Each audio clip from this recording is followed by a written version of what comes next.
It's Tabitha with Tuesday Healthy Tips. Okay, today I'm going to touch about polycystic ovary syndrome, also known as PCOS, and the linkage to type 2 diabetes. As you know, we've been talking about infertility all month long.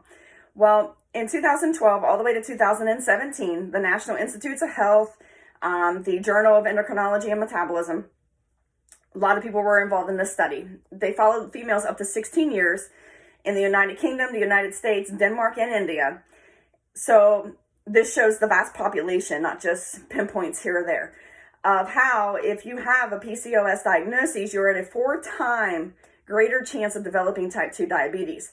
Latest onset was 40, but the average was as early as 31. So most women that are diagnosed with a PCOS have also what's called an endomorph soma type or body type.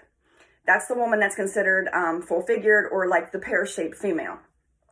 With that being said, there's other things that we need to take in consideration, but remember, we need to make sure that we're eating properly for our hormones and for our body's needs. So those women usually eat a greater consumption of healthy fats, a higher macronutrient ratio of that, moderate protein, but with a really low intake of carbohydrates, especially refined carbohydrates. Keep those fruits and veggies up, of course, but we want to not focus on eating candies and cookies and pastries and cakes, things like that, because all that is really doing is feeding the disease, which is going to increase your chance for insulin sensitivity and then also that type 2 diabetes diagnosis. More than half of the women that have PCOS end up with a type 2 diabetes diagnosis on the studies that were done.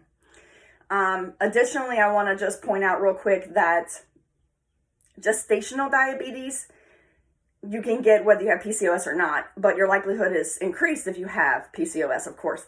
But that also can roll over into your child as they age. And if they are female with PCOS, it also increases their chance of a type 2 diabetes diagnosis even higher, according to the studies that, again, from 2012 all the way to 2017 that were completed.